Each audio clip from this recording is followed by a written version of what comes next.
Hi, I'm Ethan from Electric Funeral, and this is our interview with Schaden Collective.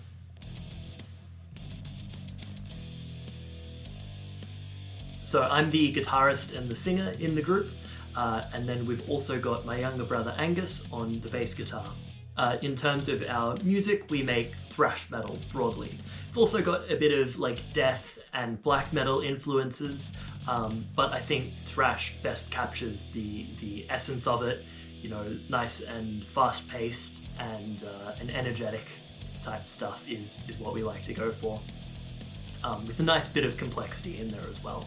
I think that's super important for any thrash band.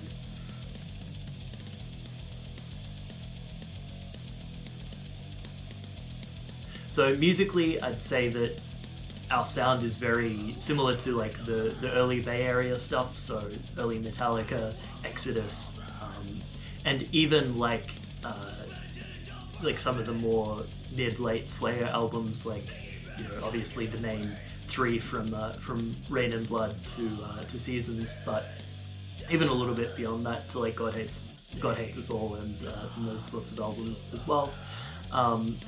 Death metal, I think Death is a really big band for impacting our sound, particularly like Sound of Perseverance, Human, and Symbolic. Those albums are particularly important.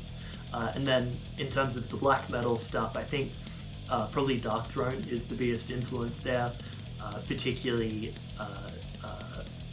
their three main albums like Blaze in the Northern Sky and Transylvanian Hunger in particular, I think are really fantastic albums, and they've definitely influenced our sound a lot.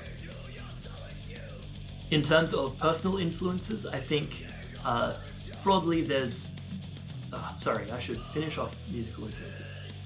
On top of our metal influences, we also have influences particularly in traditional Irish music.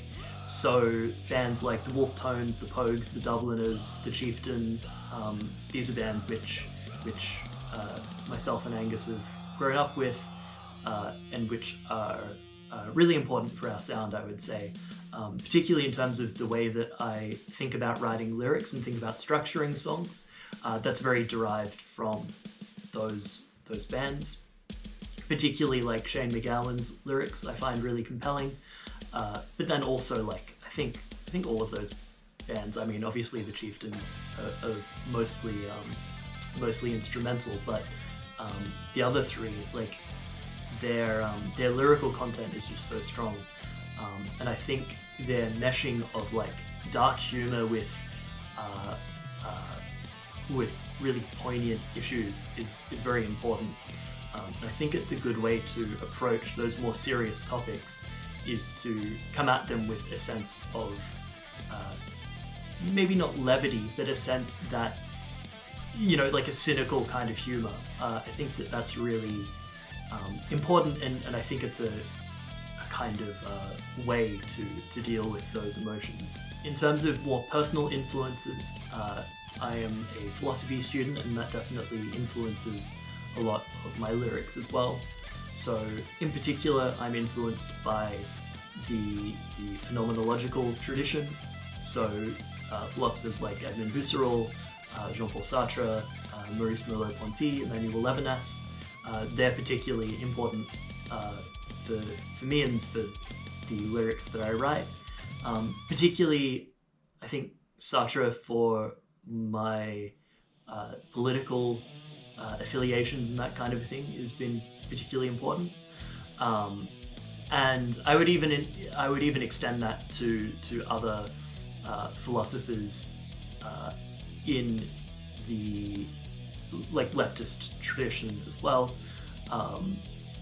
You know, I'm thinking of people like Foucault, perhaps, who, or even Adorno would be another really big influence.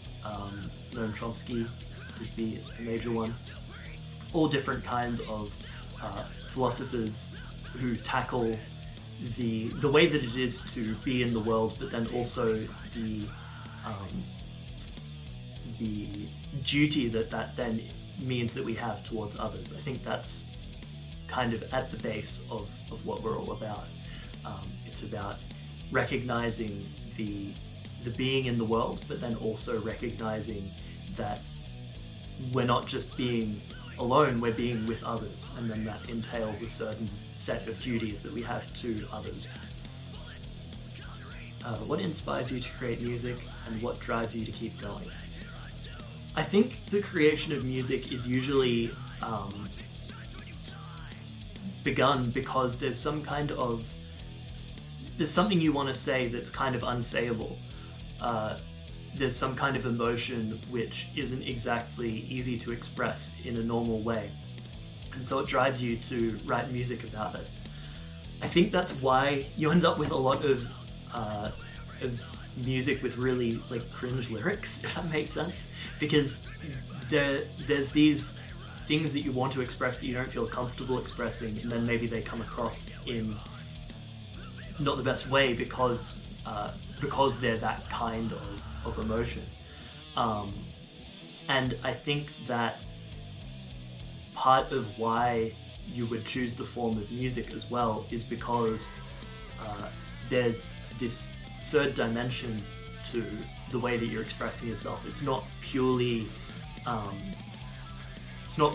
verbal, it's not purely literary. It also is the way that you play the instruments, the notes you choose. They tell you something about the emotion and what's being expressed. So I think that's why you end up choosing the musical form. I mean, on top of that, like I've been playing music since I was really young, since I was 7 or so. And so it's just kind of a intrinsic thing. It feels quite natural to be like, well, I want to say something, and the best way to do that is to write a song, obviously. So I think that's part of it as well. On top of that, I think there are a number of different social and political issues that we want to discuss. And so I think music is a really good delivery platform for those ideas. And I think there's a certain unsayableness about some of those issues. There are certain things which are really confronting to talk about in an everyday sense, but when you talk about them through music, they become a lot more palatable and a lot more, not easy to talk about, but it's easier to express the emotions underlying what's going on. And I think that's really important.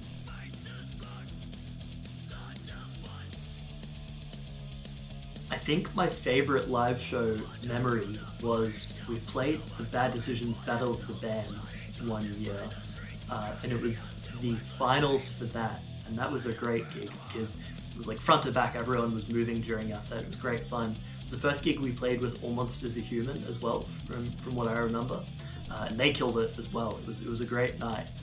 Neither of us won, even though I thought like us and them were the top two, to be honest, but it was like some other band won it. But I think, yeah, both bands put on a really sick set, and just the energy in that room was just fantastic. That was a lot of fun.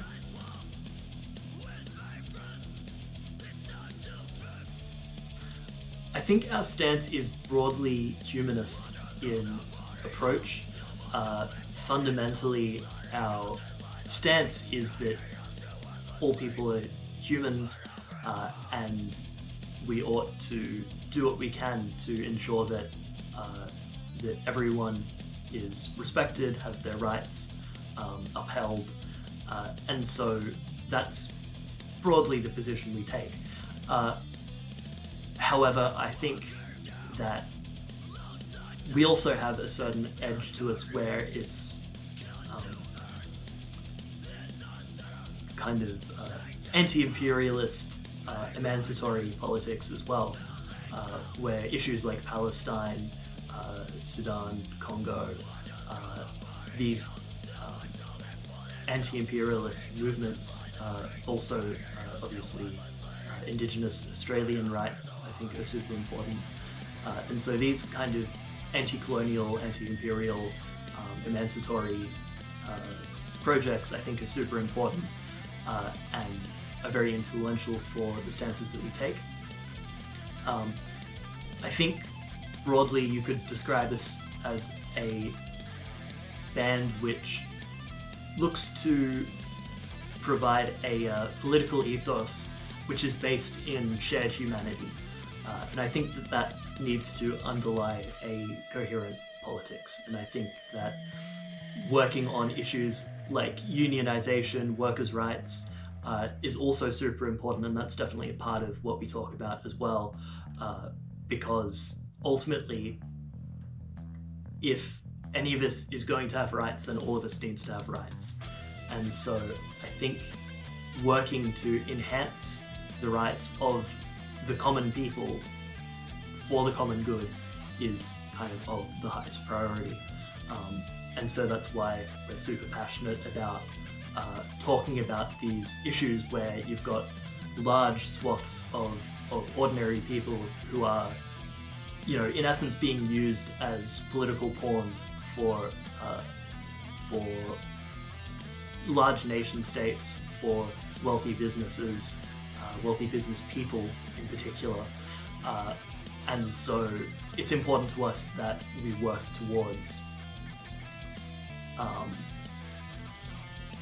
bettering the world for the regular people, because ultimately there's more of us than there are of them. And so that's why it's so important, because most people are just ordinary people. There's only so many multi-millionaires, only so many billionaires in this world. Most of us need to work to earn a living, and we deserve to be able to do that without having to work to a unfair degree. And by work, I mean, we shouldn't have to be working multiple jobs and doing nothing but working. There should be time to be able to live as well. And in places like Palestine or in Sudan, where there are currently genocides going on, these people don't have the opportunity to do anything except for cower in fear, or work towards their own emancipation. And I think that that's really awful, and that's something which, as people who are living in first world nations, we need to be very cognizant of how privileged we are and how lucky we are to not have to live in that kind of a reality. And we should do what we can to try to alleviate the suffering of those people.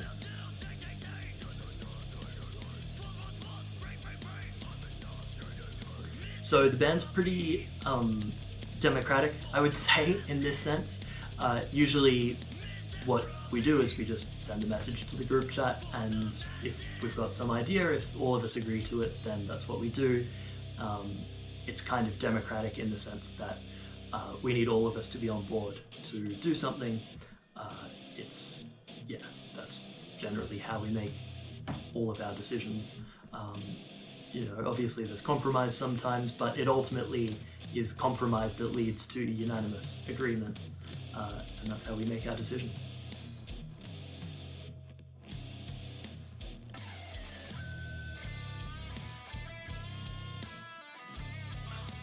I think within the Melbourne scene, we're somewhat of an anomaly, because there's a lot of metalcore bands, a lot of deathcore bands, a lot of hardcore bands.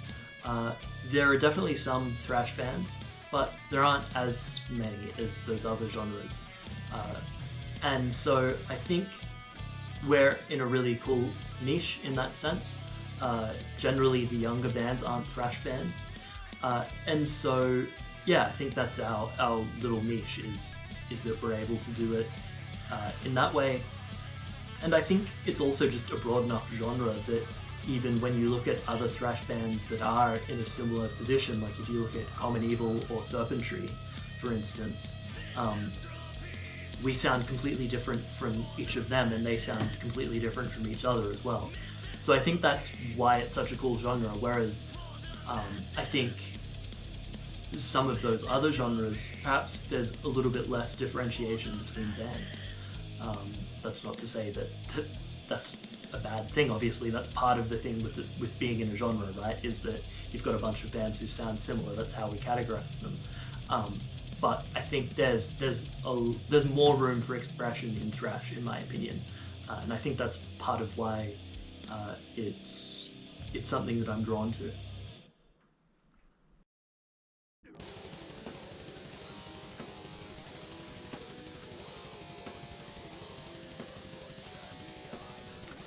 How would you describe the scene right now?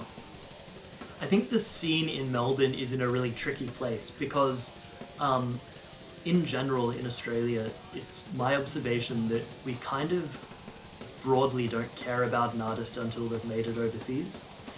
And so when you look at the local Melbourne bands, the people who go out and see them, it's a relatively small pool of people who are willing to go out and give these local bands a shot. And so that makes it really difficult for these bands to have enough funds to go and try to make it work overseas. Usually they need a record label or someone sponsoring them some large amount of money to be able to go and do that. And I think that's why you see quite a few of the bands who do end up making it to that degree.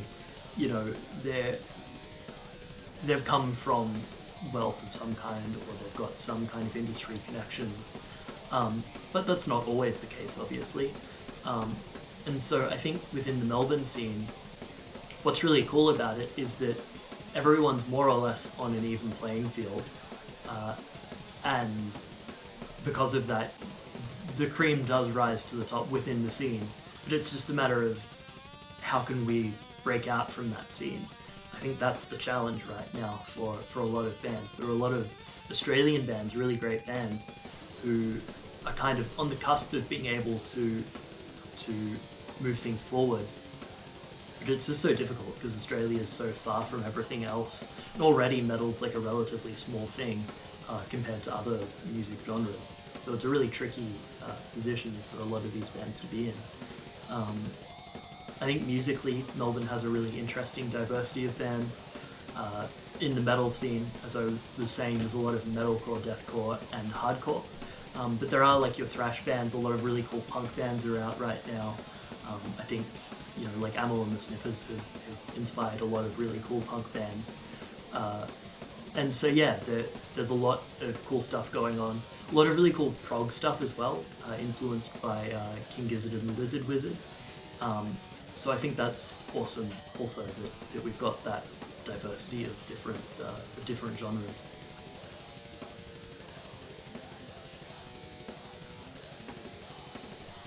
I mean, it's not like I'm old enough to have been there back in the heyday of Australian music in the 70s and 80s, but I think there's less of an appetite to support homegrown talent is probably the biggest issue right now. So back in the day, because we were all watching the same TV, we're all listening to the same radio, and there are quotas on those platforms for Australian content, there was a bit more incentive for labels to invest in Australian artists. And so if you look at like the 90s and the 2000s, you know, you've got a bunch of really cool Australian acts. You've got Silverchair, and you've got like The Living End, and you've got these kinds of bands who all came up by dint of the necessity for homegrown talent to be found. And it's similar in the 70s, right? You had AC/DC came up, although they're similar to what I was talking about before, where kind of no one really appreciated them in Australia until after they broke big overseas. But even like, I don't know, the Skyhooks or something, say, there was a certain appetite for those local bands, and they were able to do relatively well off of it. And so I think the problem in the scene right now is that social media has both made it easier than ever and harder than ever to do anything with music, because it's easier than ever because you don't need a big budget to start getting your stuff out there, but then you're simultaneously competing with every single artist in the world when you do put stuff out there. So it makes it quite challenging to even break through in your home city. And so I think that's a unique problem of the modern age that current musicians have to deal with.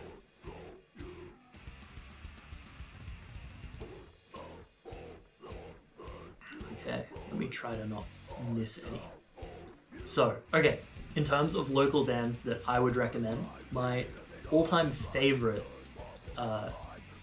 Australian band is a band from Brisbane called Odious.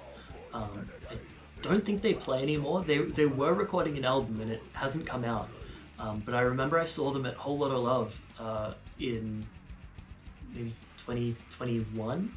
And they were fucking fantastic. And their EP is really good. I highly recommend that one. I think it's called Innocence Paid in Violence, something like that.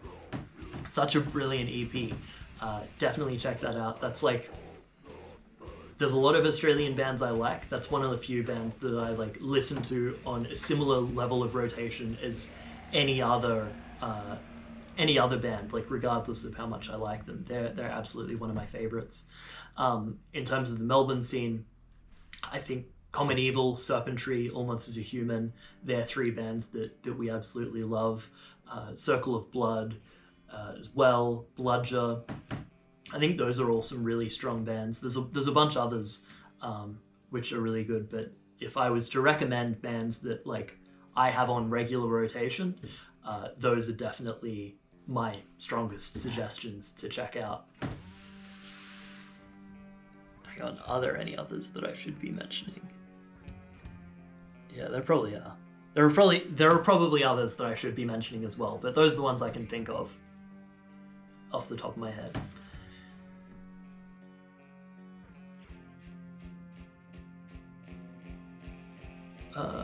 The eternal question, pineapple on pizza, yes or no? Okay, so I have a complicated answer to this. No, I don't like pineapple in general, so I think pineapple doesn't belong anywhere. However, what shits me about this is that I think, particularly with Italian food, right, there's this real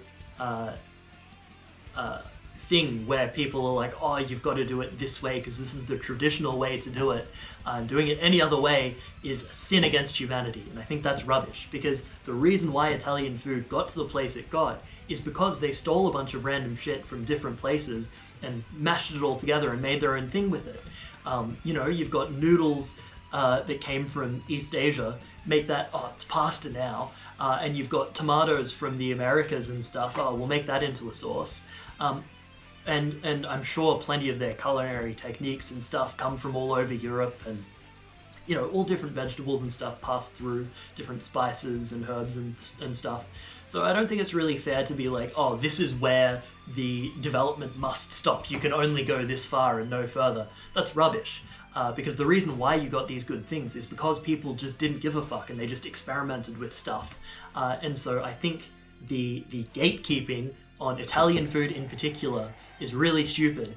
There's no right way to cook a carbonara. There might be like, this is the way that traditionally people have done it, but that doesn't make it right, it just makes it traditional. And I think that that's a fallacy which needs to be stopped, and this is the hill I'm gonna die on.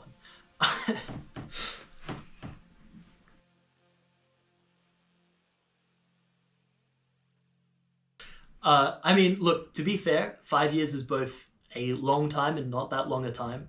I'd love to say that we'll be, playing festivals and doing massive gigs, but it's tough to say, really. As I mentioned before, there are so many barriers, there's so many opportunities, but there's so many barriers that a lot of it does come down to chance and to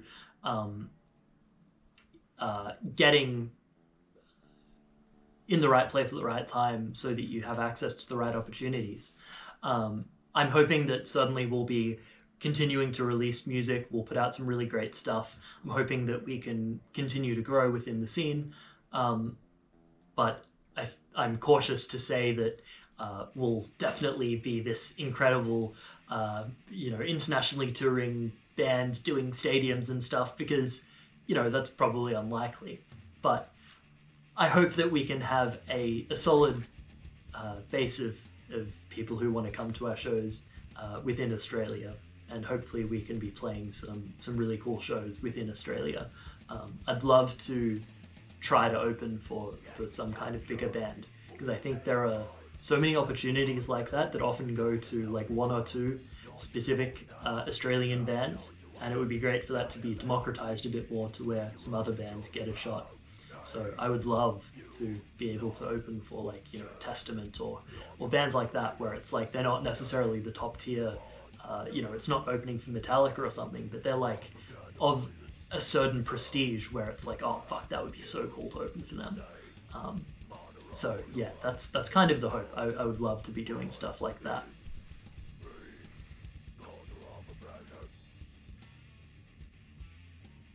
I'm committing to this right now. We're going to have an album out by... Sorry, we're going to have an album finished by January this coming year.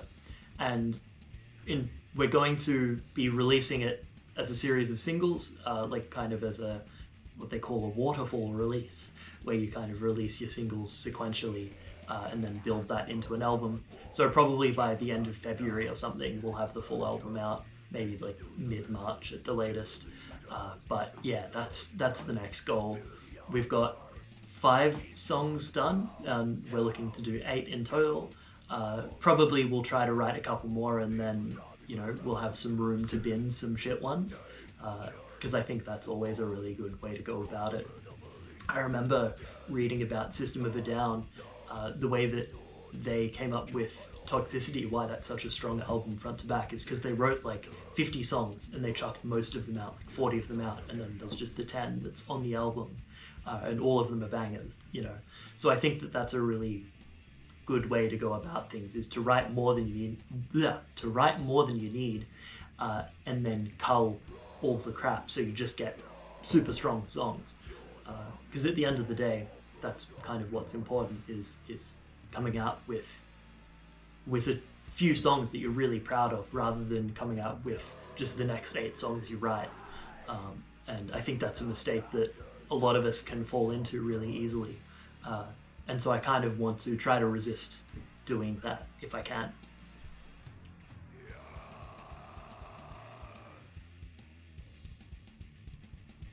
Where can fans support you?